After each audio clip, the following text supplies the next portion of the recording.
इलाहाबाद पहुंचना मेरे लिए अच्छा। सबसे turning point, life changing experience था वो। सबसे ज्यादा उसने और गहराई दी जीवन को। बहुत गहराई। एक्चुअली दर्शन सब्जेक्ट मिल गया मुझे, तो जब मैं दर्शन की क्लासेस में बैठा तो शौक तो था ही पढ़ने का, तो खोई हुई धारा फिर से जुड़ गई, तो मज़ा आने लगा। और सीनियर्स अच्छे अच्छे मिले इलाहाबाद यूनिवर्सिटी में। किसी भी घर का लड़का हो, कुर्ता पैजामा, बाल शेव कराए और रिबॉक की 70 रुपए की टोपी, तो सब एक आम की तरह रहते थे वहाँ। कोई मतलब ये नहीं था कि ये डीजीपी के लड़के हैं, ये फलाने लड़के हैं, सब पढ़ने वाले लोग, एक से एक सीनियर।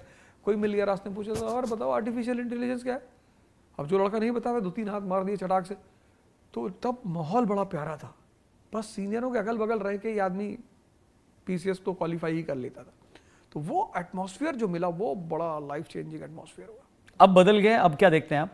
अब तो खैर इस तरह की चीज़, अब तो लगभग पूरे भारत में ही चीज़ें बदल गई, तो वो चीज़ थोड़ा मिसिंग है। जैसे आजकल के लड़के न्यूज़पेपर के बारे में पूछे, सर न्यूज़पेपर कैसे पढ़े?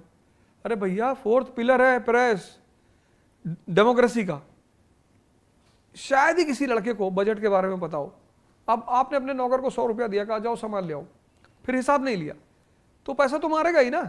इस देश की 90% जनता बजट जानती नहीं, तो सरकार जो है वो तो पैसा मारेगी ही मारेगी, कुछ ना कुछ तो करेगी।